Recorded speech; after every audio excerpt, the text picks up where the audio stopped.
L'eau, c'est la vie. Tout ce que nous faisons ou consommons utilise de l'eau. On appelle cela l'empreinte eau.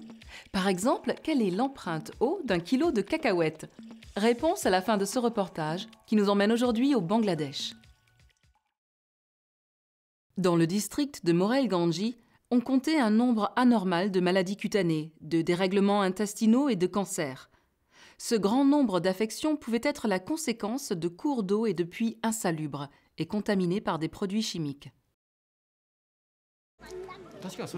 L'eau de ces étangs et rivières est très sale, parce que l'eau des toilettes y est rejetée. Quand on boit cette eau sale, on contracte le choléra ou la diarrhée, une terrible diarrhée. Beaucoup d'enfants sont morts de la diarrhée. Mais l'ONU et la Croix-Rouge leur avaient dit de boire cette eau souterraine. Alors on a construit près d'1 million de puits. Là où je fais mon projet, tous les puits sont contaminés par l'arsenic. Au début, quand j'ai dit aux gens du Bangladesh de boire de l'eau de pluie, ils m'ont dit qu'ils en buvaient depuis très longtemps.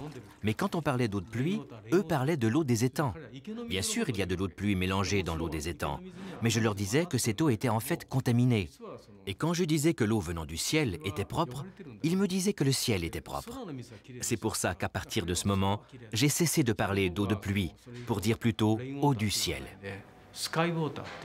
Le changement d'habitude n'a pas été sans mal. Mais depuis que l'eau du ciel est récupérée et consommée, la situation sanitaire s'est améliorée.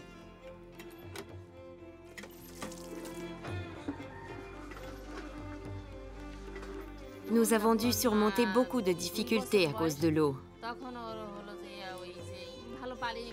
Quand ma fille avait 2 ans, elle a failli mourir parce qu'elle souffrait de diarrhée. Une fois que nous avons acheté le réservoir d'eau de pluie, nous n'avons plus jamais eu de problème de santé.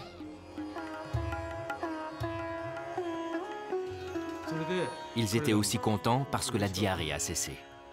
Ils ont bu l'eau de pluie et la diarrhée a disparu. Ils m'ont remercié. Le problème, c'est la saison sèche. Durant environ 6 mois, il ne pleut pas beaucoup et donc des réservoirs sont nécessaires. Mais un réservoir, c'est cher. Par contre, je pense qu'il est tout à fait possible de sauver beaucoup de gens avec l'eau de pluie. Afin de favoriser l'installation de réservoirs à eau de pluie, la population a accès aujourd'hui à des microcrédits au travers d'un organisme local. C'est tout pour aujourd'hui. Et pour répondre à notre question, 4000 litres d'eau sont nécessaires pour produire 1 kilo de cacahuètes.